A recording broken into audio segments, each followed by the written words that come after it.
Praise the lord. April 26 ఈరోజు దేవుని వాగ్దానము. మిమ్మును హింసించు వారిని దీవించుడి, దీవించుడి గాని శపింపవద్దు. రోమీలకు 12వ అధ్యాయము 14వ వచనము. ఆమేన్.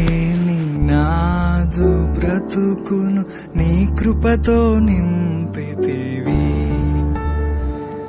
ఏ ఆశలే లేని నాదు బ్రతుకును నీ కృపతో నింపితివి. నీవు చూపిన ప్రేమను పాడగా పదములు సరి